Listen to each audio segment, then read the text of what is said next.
우리는 계속해서 마가복음을 통해서 예수님에 대해서 살펴보고 있습니다. 세례 요한의 그 예고에 맞춰서 예수님은 때에 맞춰서 오셔서 하나님 나라의 복음을 전하시고 또 그분이 가지고 계신 기적과 이적을 통하여서 그분이 진정 이 땅에 안식을 주러 오신 분이라는 것을 우리에게 나타내 주셨습니다. 예수님이 이제 본격적으로 하나님 나라를 위해서 사역을 시작하신 것이죠. 사역의 장이 펼쳐지신 것입니다. 자, 근데 예수님은 어떤 사역의 원칙을 갖고 계셨는가? 그것을 우리가 살펴보는 것도 의미가 있다는 것이죠. 예수님은 어떠한 그 사역의 원칙을 가지고 하나님 나라 일을 하셨는가 하는 것입니다. 많은 기적과 능력과 이적이 나타났지만 그것들이 어떠한 질서 속에서, 어떠한 원칙 속에서, 어떠한 방향성을 가지고 이루어졌는가 하는 것이죠. 그것이 오늘 본문을 통해서 살펴볼 내용인 것이죠. 지난 시간에 보았던 것처럼 예수님은 하루 동안에 많은 일을 하셨습니다. 회당에서 말씀을 전하시고요, 그 회당 안에 있던 귀신을 쫓아내시고 병든 자를 고치시고 또 그 소문을 듣는 많은 사람들이 예수님 문 앞에 와서 고침을 받았습니다.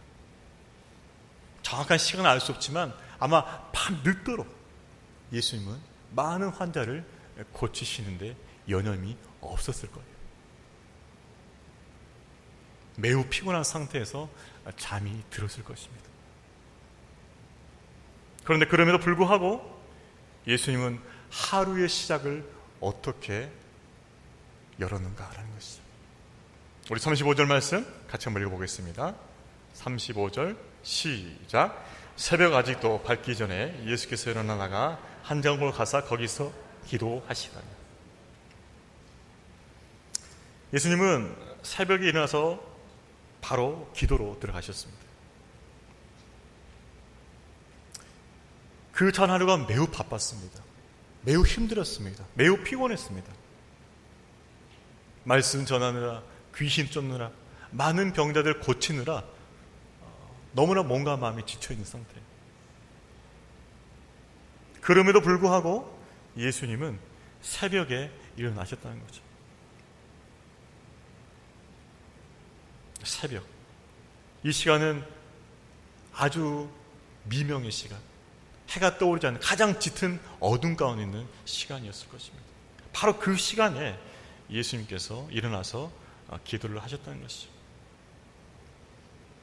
예수님의 기도는 바리새인들의 기도와는 달랐습니다.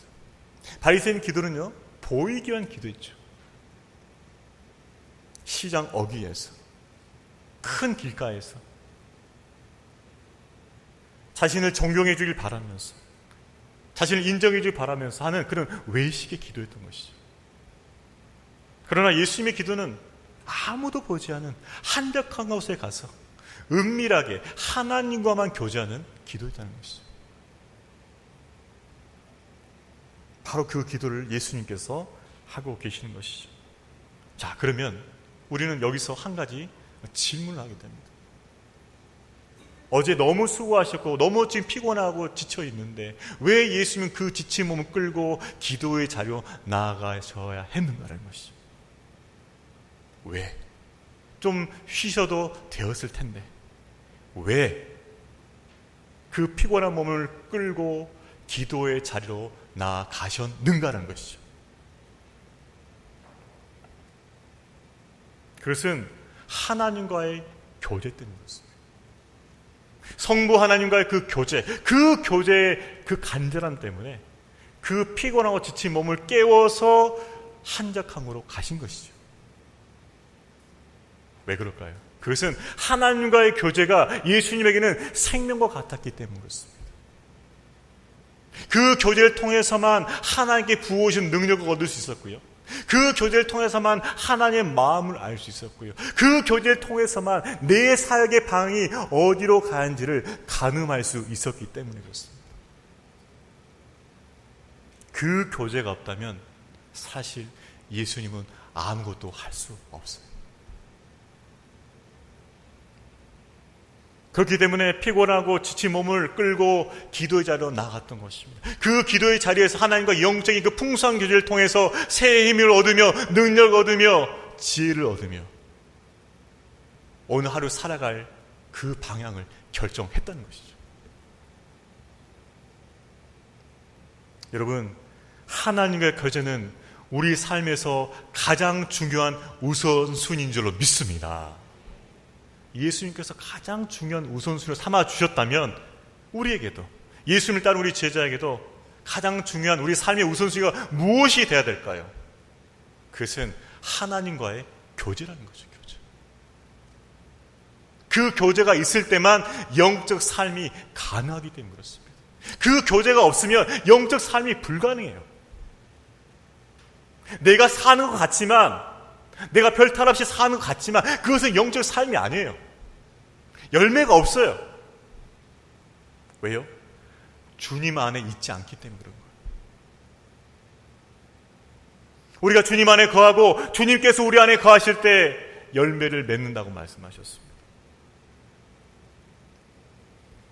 그래서 예수님은 그 기도의 자리를 필사적으로 지키신 거예요. 여러분, 어떠한 상황 속에서도 하나님과의 교제를 놓치지 않기를 축원합니다. 하나님께서는요, 우리에게 그 하나님과 교제를 통해서 풍성한 생명을 주셔요. 그래서 우리는 그 교제를 반드시 지켜 나가야 되는 것이죠. 하나님과 교제를 통해서 하나님의 마음을 깨닫습니다. 하나님의 뜻이 무엇인지를 우리가 깨달아요. 하나님과 교제를 통해서 영적 능력이 내 안에 부어진 바 되는 것이죠. 죄를 이길 수 힘이 거기서 나오는 거예요, 여러분. 여러분, 하나님과 그 생명의 교제를 통해서 죄를 이길 수 있는 능력이 나오는 줄로 믿습니다. 우리가 죄를 이기려면, 죄에 승리하려면 하나님과 교제에서 나오는 그 영적 능력을 받아야 돼요. 그리고 우리의 삶의 방향을 정하는 거예요. 어떻게 살 것인지, 어떤 길로 갈 것인지, 무엇을 할 것인지, 그것이 하나님과의 교제에서 나온다는 것입니다. 그러기에 하나님과의 교제가 없다면 영적 삶은 불가능하다는 거예요. 이걸 아셨기 때문에 예수님은 이것을 필사적으로 지키신 것입니다. 아무리 피곤해도, 아무리 많은 일을 했어도, 아무리 분주했어도 반드시 시간을 내서 하나님과 교제하는 그 기도 시간을 가지셨어요. 이것이 예수님의 사역 원칙입니다. 여러분, 우리는 내가 좀 바쁘다고, 내 몸이 피곤하다고 하나님과의 교제를 멀리하고 있지는 않습니까? 뭐 오늘 빼먹고 내일 하면 되지. 한 주 빼먹고 다음 주 하면 되지.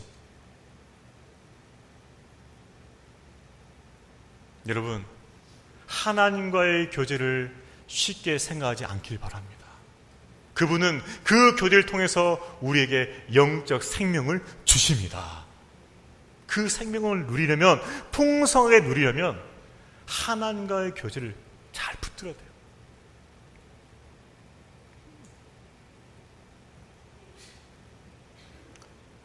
저는 이 하나님의 마음을 신학대학원 때 읽었어요. 하나님과 깊이 교제하기를 원하시는 아버지의 마음을 저는 신학대학원 때 배웠습니다. 저희 대학원, 제가 나왔던 대학원은요, 졸업했던 대학원은 1년 동안은 무조건 기사생활을 해야 돼요. 무조건. 왜냐하면 공동체 훈련을 통해서 목회자를 양성해야 된다. 그런 취지에서 1년 동안은 무조건 다 기사를 들어와야 돼요. 그래서 단체 생활을 하는 겁니다. 저도 이제 마찬가지로 기사 들어갔죠. 들어가서 공부도 하고 또 훈련도 받고 그랬습니다. 근데 신학대학원은 공부할 내용이 굉장히 많아요. 엄청난 양의 공부를 해야 됩니다. 그러니까는 12시 전에 자는 것은 사실 좀 불가능해요. 공부를 열심히 해야 되니까. 뭐 12시 넘어서 1시까지 공부를 하고 자도. 근데 문제는 뭐냐? 12시 넘어서 1시까지 공부하고 자고 쭉 자면 좋겠는데 새벽 기도가 또 있어요. 그 학교가 5시 되면 또 일어나야 돼. 어떻게 해요? 새벽 기도를 또 드리고 나서 또 수업에 또 들어가야 되는 거죠. 얼마나 피곤하겠어요. 근데 새벽 기도를 자주 빠지면은 기숙사에서 또 나와야 돼요. 그러니까 더 어려워지게 되겠죠. 그래서 일주일에 3번은 꼭 새벽 기도를 드려야 됩니다. 저는 원칙적으로 특별한 일 없으면 안 빠지고 새벽 기도를 드리려고 했었어요. 근데 하루는 너무 공부를 많이 하고 피곤해가지고 안 되겠다. 나도 새벽 기도 빠지고. 왜냐면 일주일에 3번만 쳐도 되니까. 그죠? 그래서 빠지고 푹 쉬었다가 8시 반에 수업이 시작되는데 8시 한 20분까지 잤다가 늘어지게 잤다가 좋은 컨디션으로 들어가서 공부해야 생각을 하게 된 거죠. 그래서 마음 먹고 이제 자기로 했습니다. 알람도 안 맞추고 이제 쫙 풀어진 상태에서 이제 마음껏 쉬리라 생각하고 탁 누웠어요. 근데 새벽이 됐습니다. 근데 어디선가 우렁찬 소리가 들려오기 시작합니다. 제 맞은편 룸메이트의 코 고는 소리. 탱크가 지나가고 비행기가 이륙하고 천둥이 치고 도저히 잠을 잘 수가 없어요. 딱 일어났어요. 시계를 보니 4시 50분. 제가 어떻게 했을까요? 새벽에도 가야죠. 갔습니다. 근데 또 계속 공부하다 너무 피곤한 거예요. 그래서 그 다음 날은 내가 꼭 자리라 마음을 먹고 진짜 마음을 먹었어요. 그래서 누가 코를 고든지 절대로 나는 깨지 않고 자겠다. 그 마음을 가지고 이렇게 또 자리에 누웠습니다. 근데 그때는 참 잘 자고 있었어요. 근데 또 새벽이 되니까 어떤 일이 일어나냐면 뭐 탱크, 비행기, 천둥은 없었습니다.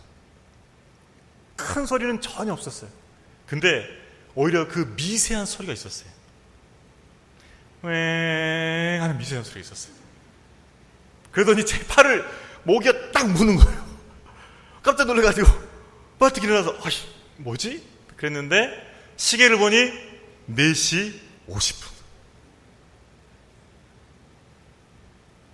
아 진짜 아찔하더라고요. 또 다시 새벽기도 갔습니다. 이제 그 다음날 막혔는데 제가 이제 오기가 생겼어요. 이번에 정말 자겠다 내가. 그래가지고 이제 모기장 제 침대 그 주변에 모기장 다 치우고 스프레이 다 뿌리고 절대 모기 접근 못하게 이제 푹 자고 알람도 아예 안 맞춰놓고 그냥 딱 그렇게 잘 수 있도록 만반의 준비를 다 하고 잤습니다. 그래서 이제 딱 마음으로 준비하고 자자 하고 잤어요. 푹 자고 있었습니다. 근데 또 새벽에 그 새벽에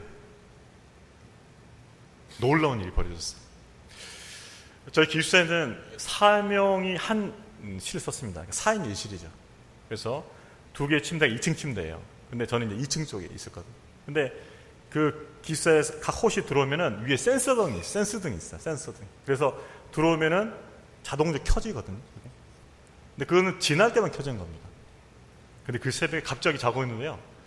그 센서등이 팍 켜지는 거예요. 갑자기 눈에 확 빛이 들어오니까 놀래가지고 이게 무슨 일이야? 시계를 봤더니 몇 시? 4시 50분. 제가 그때 무릎을 꿇었습니다. 하나님 유윈. 더 이상 버틸 수 없다. 왜요? 주님의 뜻이 분명하니까.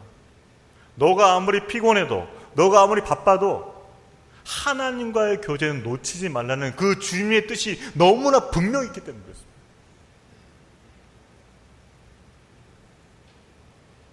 야속한 마음도 들었어요.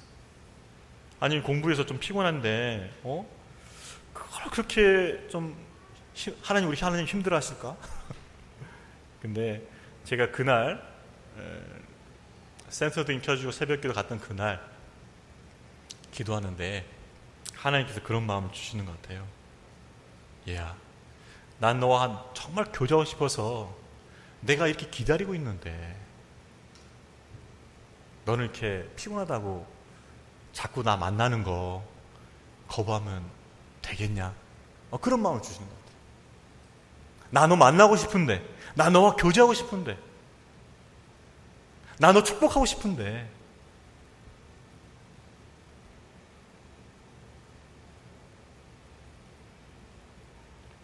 하나님은 우리와 교제하길 원하십니다. 그래서요, 기도의 자리, 새벽 기도의 자리, 이건 율법이 아니에요. 하나님이 우리를 원하시는 그 마음을 알고 그 마음을 알기 때문에 내가 믿음으로 가서 그분을 만나는 그 자리가 바로 기도의 자리인 줄로 믿습니다. 그렇게 하나님과 교제하다 보면 하나님께서 얼마나 풍성한 은혜를 우리 가운데 주십니까? 그죠? 예수님은 그걸 아신 거죠. 하나님과의 교제가 가장 중요한 삶의 우선순위라는 것을 예수님은 알고 지키셨던 것입니다. 여러분, 우리 삶 속에서 가장 중요한 우선순위가 하나님의 교제임을 믿으시길 바랍니다. 하나님과 교제예요, 교제. 저는 감히 이렇게 말하고 싶어요. 여러분 인생 정말 잘 되고 싶습니까? 여러분 인생 정말 형통함을 맛보고 싶습니까? 하나님께서 여러분 인생 가운데서 정말 복을 주시고 복의 통로로 사용하신 것을 여러분 인생 가운데 보고 싶습니까? 그러면 하나님과의 교제에 충실하십시오. 매일매일 그분과 만나십시오. 그 만남을 통해서 여러분의 인생을 복되게 하실 줄로 믿습니다. 하나님과의 교제가 가장 중요해요. 저는 제 삶과 제 목회의 근간을 여기 두고 있습니다. 제가 삶을 은혜 안에 잘 사는 것도 하나님과 교제, 내 목회가 잘 되는 것도 하나님과 교제. 다른 거 없어요, 저는. 제 삶과 목회 기반이 바로 이거예요. 하나님과 교제예요, 교제. 그분이 주신 마음으로, 그분이 주신 말씀을 목회하는 거예요. 그분이 주신 마음으로 기도하는 거예요. 그분이 주신 마음으로 섬기는 거예요. 저는 이걸 제 목회의 근간으로 삼고 있어요. 여러분 삶도 하나님과의 교제를 근간으로 삼으시기를 주의 이름으로 축원합니다. 그게 복된 삶이에요, 복된 삶.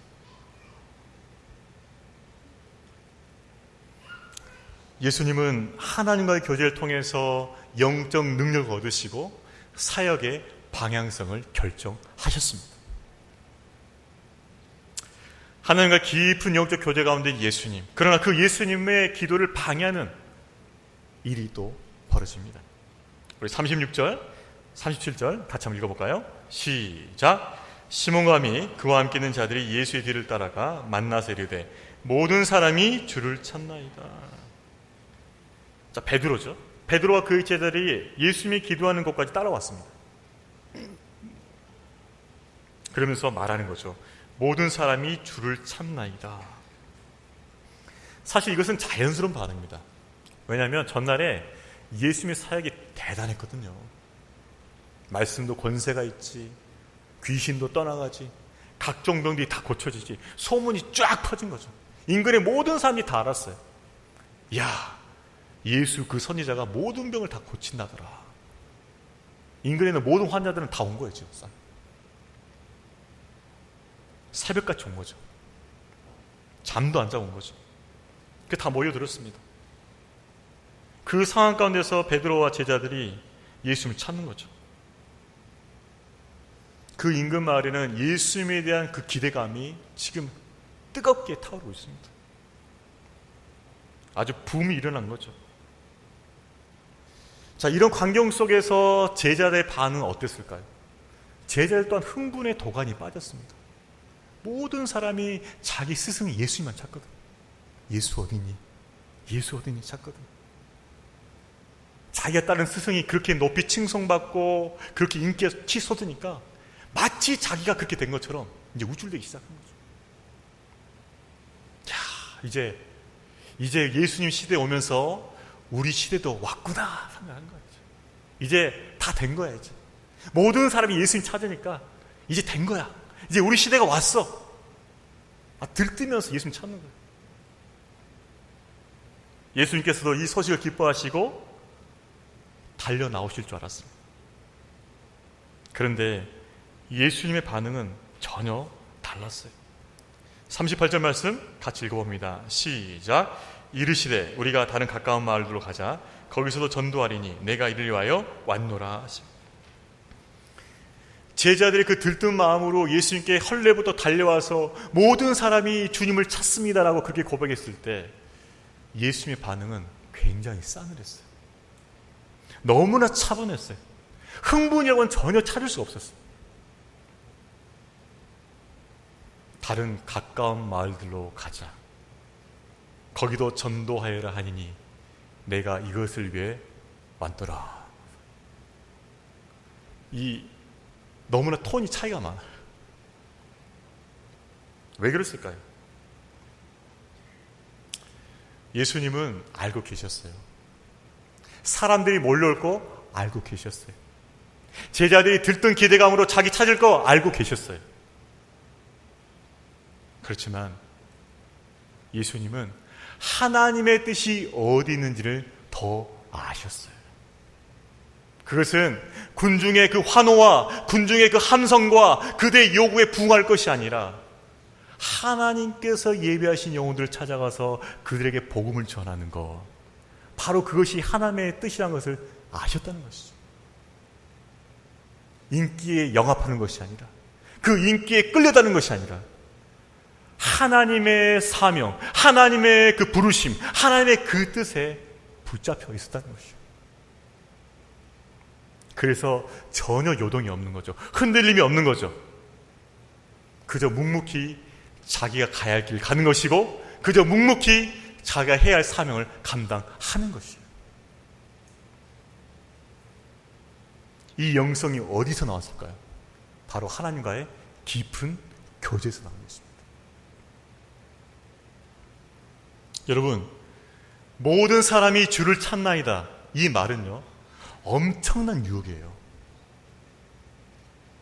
엄청난 유혹이에요. 여러분 가운데서 여기 모인 모든 사람들, 아니요, 여기 필리핀 모든 사람들이 여러분 찾나 생각해 보세요. 여러분은 왕 대접받는 거잖아요. 모든 사람이 여러분 찾아봐요. 얼마나 흥분되겠어요. 웬만한 사람은 그 흥분을 이렇게 다운시키기 어려울 거예요. 그 와중에서 예수님은요, 그 치솟는 인기를 뒤로 하신 거예요. 그리고 사명의 자리를 끝까지 지키신 것이죠. 여러분, 예수님 목적은요, 사람들의 인기에 편승해서 그들을 만족시키는 데 있지 않았습니다.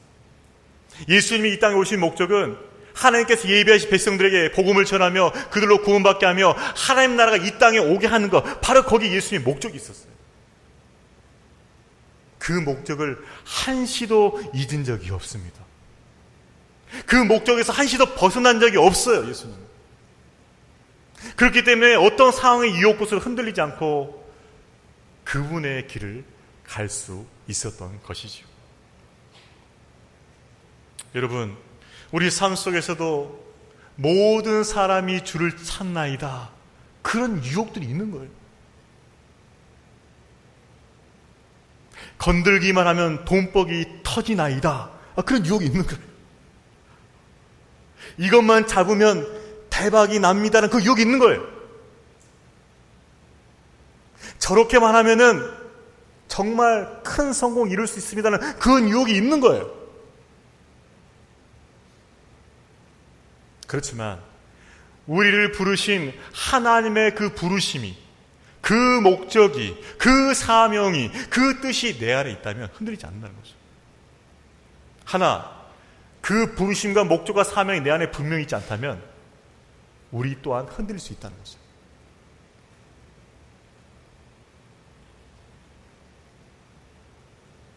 예수님은 하나님의 그 부르심을 끝까지 지켰습니다. 그분의 뜻을 이루어 드렸습니다. 그리고 마침내 십자가까지 가신 거예요. 그래서 우리 구원을 이루어 주셨습니다. 여러분, 주변의 상황적 요구나 인기, 세상적 어떤 그런 유혹 가운데 흔들리는 것이 아니라 우리를 부르신 그 부르심과 그 목적에 충실하시기를 주의 이름으로 축원합니다. 그것이 제자의 삶이에요.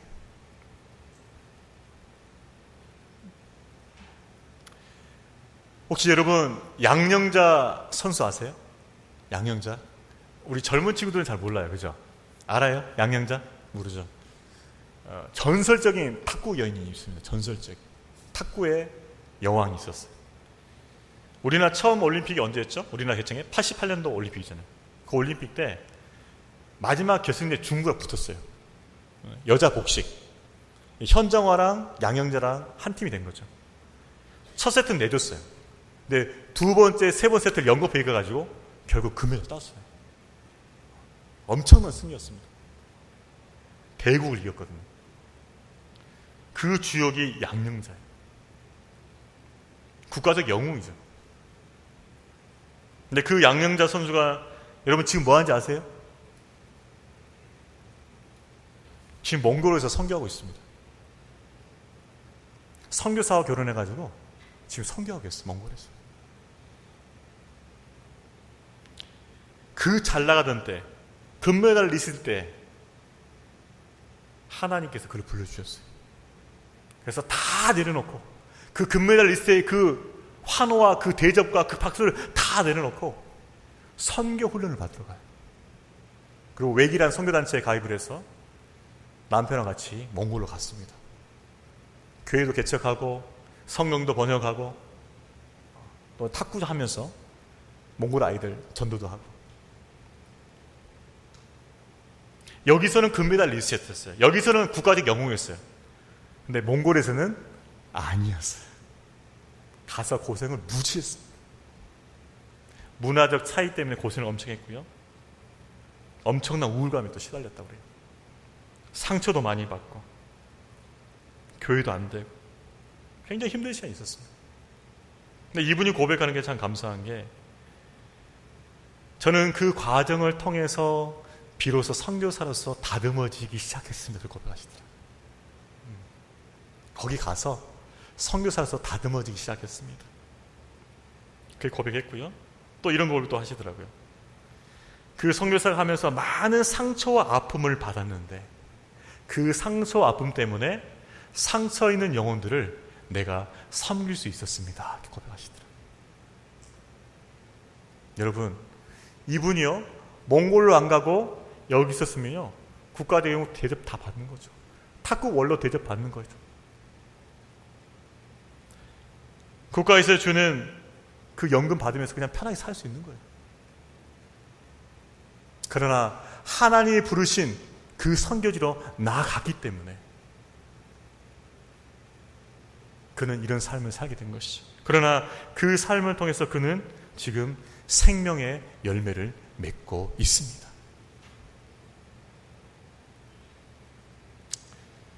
그 책에서 그는 감사의 고백을 하고 있어요. 나는 지금 너무 행복하다. 한 영혼을 예수의 복음으로 인도하고 그 영혼이 하나님 자녀를 거듭나는 거 보면서 난 너무 행복하다. 그것이 지금 몽골에서 사역하는 그의 고백입니다. 여러분, 우리가 어느 자리에 있는가는 너무나 중요해요. 세상이 원하는 자리이니 아니면 하나님이 원하는 자리인지 우리는 선택을 해야 됩니다. 예수님은요 세상이 원하는 그 자리를 거부하셨어요. 치솟 없는 인기의 자리, 왕으로 대접받을 수 있는 자리, 모든 사람이 따를 수 있는 그 자리를 거부하시고 계속해서 돌아다니면서 복음을 전해야 하는 그 자리를 지키셨던 것이죠. 여러분은 어떤 자리를 지키시겠습니까? 세상이 원하는 자리를 지키시겠습니까? 아니면 하나님이 원하신 그 자리를 지키시겠습니까?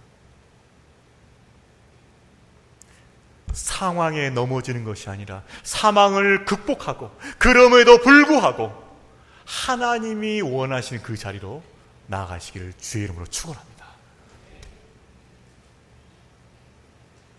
상황은요 우리를 자꾸 세상이 원하는 자리로 몰고 가요.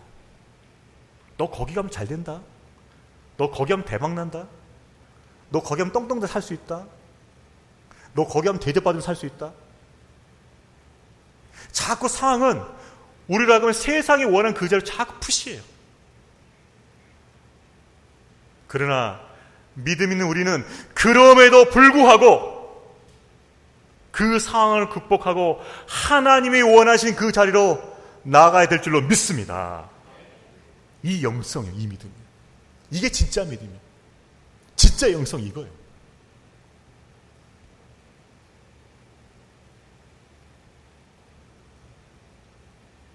예수님께서는 우리의 믿음을 온전케 하길 원하십니다.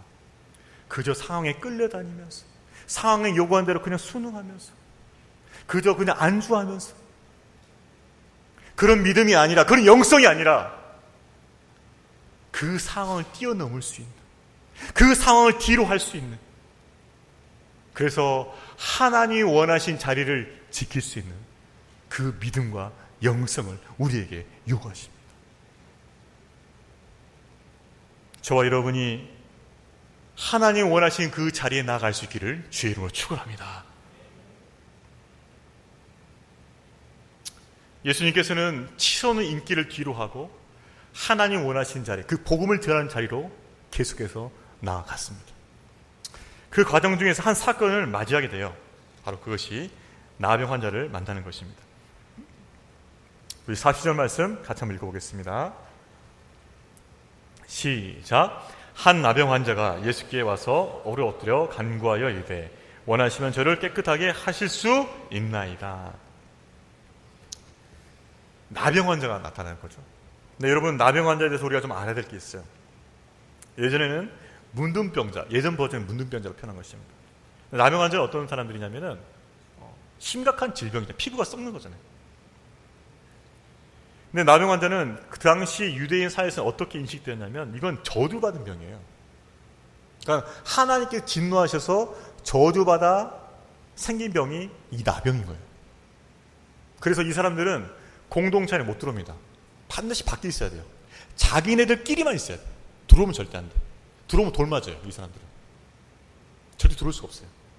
완전 격리예요. 분리, 소외. 이게 나병 환자의 상징. 그러니까 이 나병 환자가 예수께 사실 올 수가 없어요. 나오면 안 되는 거예요, 지금 이게. 근데 나온 상황이에요, 지금 이 상황이. 그러면서 예수께 구하는 거죠. 원하시면 저를 깨끗하게 하실 수 있나이다. 나병 환자에게 지금 뭐가 있는 거죠? 간절함과 믿음이 있는 거죠. 내가 비록 예수님께 나아갈 수 없지만 그분이 메시아이시고 나를 받아주시면 내가 고침 받겠다는 그 믿음 때문에 그냥 나아가는 거죠. 예수님께서 그 믿음을 보신 거예요. 근데 여기서 우리가 좀 유심히 봐야 할 표현이 있어요. 그게 뭐냐면 원하시면요. 이 표현은 성경에 자주 나타나지 않는 표현입니다. 주여 불쌍히 여기서 이렇게 들어가요, 보통. 주여 고쳐주옵소서 이렇게 들어간단 말이죠. 근데 원하시면 저를 깨끗하게 하여 주옵소서. 왜 원하시면 단서를 붙였을까는 거죠. 그럴 수밖에 없어요. 왜요? 다선 이스라엘 사람들은 그를 원하지 않았거든요. 저 문둥병자, 저 나병 환자, 돌로 치기 바빴지 이 사람을 결코 원하지 않았어요. 오기만 하면 너 저리 가. 왜 왔어? 이 사람은 육체적 질병뿐만 아니라 마음의 상처도 갖고 있었던 거예요. 혹시 예수님께 원하시면 저 받을 수 있나? 이 표현이에요, 지금. 이 한마디를 통해서 그가 공동체에서 얼마나 큰 상처와 아픔을 받았는지를 알 수 있는 것이죠. 왜? 다른 사람들 원하지 않았거든. 그러나 혹 예수님만은 나를 원하신다면, 나를 받아주신다면, 이 말은 나를 받아주시지 않으시겠어요? 이 간절한 마음이 담겨 있는 거예요, 사실. 얼마나 힘들게 외롭게 살았는가를 이 한 단어를 통해서 알 수 있는 거예요. 그렇게 나를 원하시면, 그 표현이 또 뭐죠? 깨끗하게. 저를 고쳐줄 수 없나? 이렇게 물어본 것도 아니고 깨끗하게. 왜 그럴까요? 그 이스라엘 공동체 안에서 더럽다고 계속 정지를 찍었거든요. 낙인을 찍었거든요. 넌 더러운 죄인이야. 넌 나병 환자야. 너는 오면 안 돼. 그러니까 항상 그 사회 속에서 그 유대인 공동체에서 나는 더러운 사람이라고 낙인 찍힌 걸 본인이 의식하고 있는 거죠. 그러니까는 예수님께 이렇게 구하는 거죠. 제발 저를 깨끗하게 해주십시오. 저를 깨끗하게 해서 더 이상 더러운 사람이라고 정죄당하지 않게 해주십시오. 바로 이 마음이 이 표현에 담겨 있는 거예요. 예수님, 제가 얼마나 다른 사람들에게 거부당한 거 아시죠? 제가 얼마나 더럽다고 정죄받은 거 아시죠? 그러나 당신만은 절 받아주세요. 이 표현인 거죠. 그때 예수님께서 뭐라 대답하십니까? 우리 41절 말씀 같이 읽어볼까요? 41절 시작. 예수께서 불쌍히 여기사 손을 내밀어 그에게 대시며 이르시되 내가 원하노니 깨끗함을 받으라 하시. 예수님은 그를 민망히 여기셨습니다. 더럽다고 쫓아내지 않으셨습니다. 불쌍히 여기시면서 심지어 손까지 내밀었어요. 그러면서 이렇게 말씀하시죠. 내가 원하노니, 야, 난 널 원한다.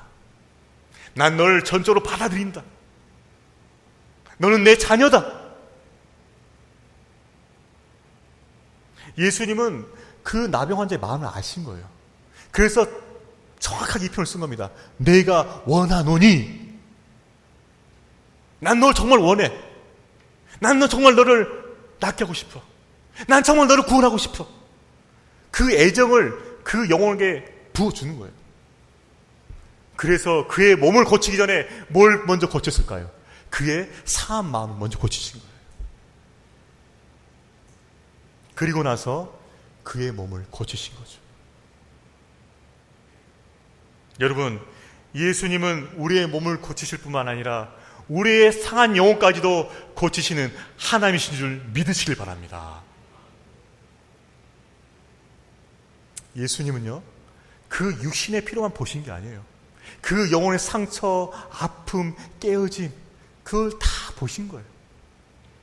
그러면서 내가 원하노니, 나 정말 너 원한다. 그러면서 그 상한 마음을 치유해 주신 거예요.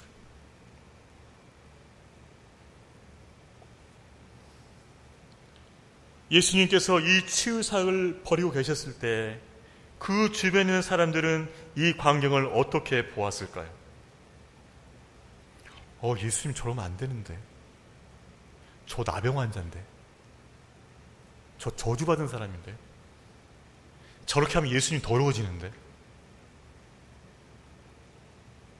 염려하고 근심되는 눈빛으로 바라보았을 거예요.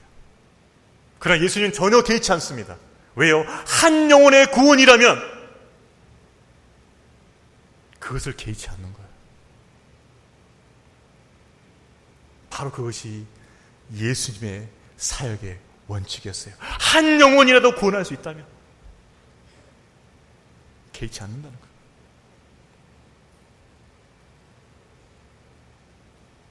여러분, 우리는 여러 가지 이유를 통해서 주님의 일을 할 수 없다고 고백해요. 여러 가지 이유를 통해서 우리는 그렇게 순종할 수 없다고 얘기해요. 그러나 하나님께서 우리에게 요구하시는 믿음은 어떤 믿음일까요? 그럼에도 불구하고 그분을 따르는 믿음입니다. 내 몸이 피곤하고 내 삶이 바쁨에도 불구하고 주님 앞에 나아가 교제하는 그 믿음.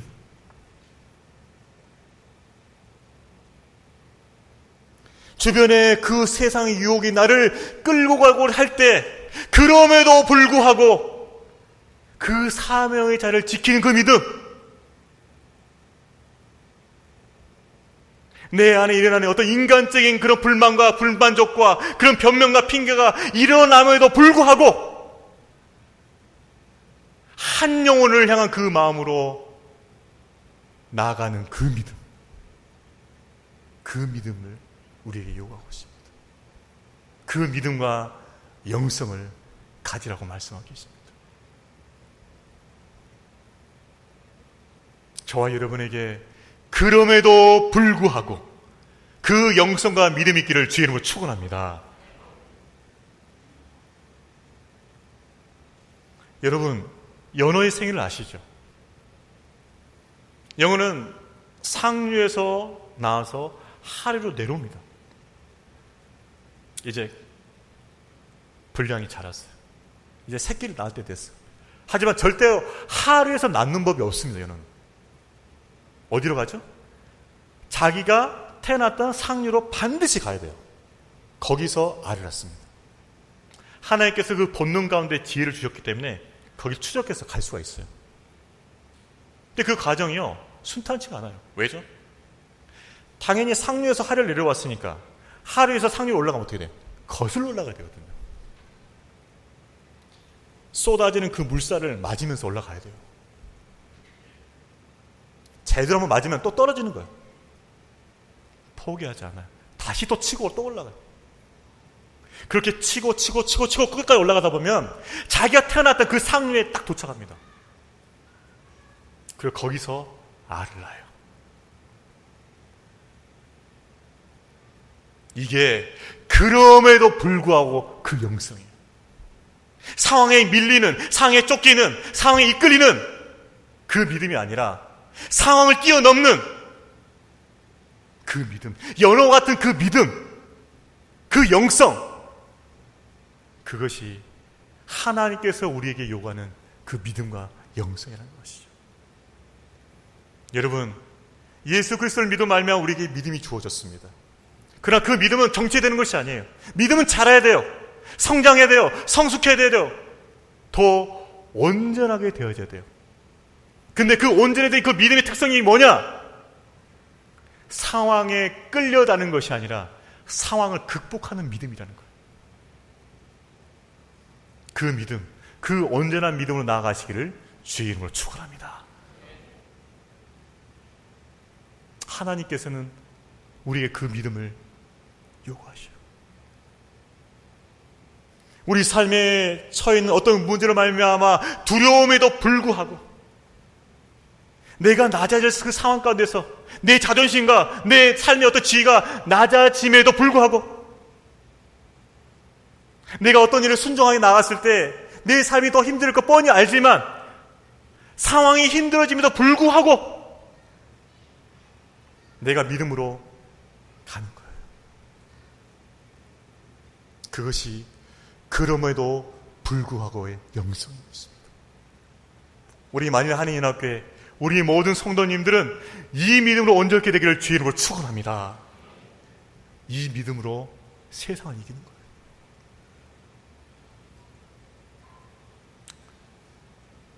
지난주에 제가 어린이 학부모 간담회에 참여했습니다. 왜 참여했느냐? 저도 학부모니까. 우리 아이 셋이 지금 어린이무소에 다 있어요. 딱. 저는 어린이무소에 너무나 큰 빚을 지고 있습니다. 그래서 갔지요. 물론 이제 축복도 하고 기도도 하기에 갔습니다. 근데 갔는데 좀 아쉬운 게 있었어요. 뭐냐면 남자 교사들이 너무 안 보이는 거야. 남자 교사들이 딱 2명 있더라고. 우리 장로님 한 분하고 집사님 한 분하고 온통이 여성 천하. 그래서 오케이, 그때 영감을 받았어요. 다음 주 설교 때 나온다. 여러분, 우리 남자분들 교회에서 여러 가지 살아가시는 거 제가 아는데 시간이 되시는 분들은 우리 주일학교 섬겨주시기를 주의 이름으로 축원합니다. 아멘이 없어요. 내가 바쁘죠? 힘들죠? 그럼에도 불구하고 내 삶이 힘들어지고 덮이고는 불구하고 다음 세대를 섬길 수 있는 그 믿음이 있기를 주의 이름으로 축원합니다. 여러분, 다음 세대 염려하면서 나는 뭐 하고 있습니까 지금? 아무것도 안 하고 있잖아요 지금. 기도는 하십니까?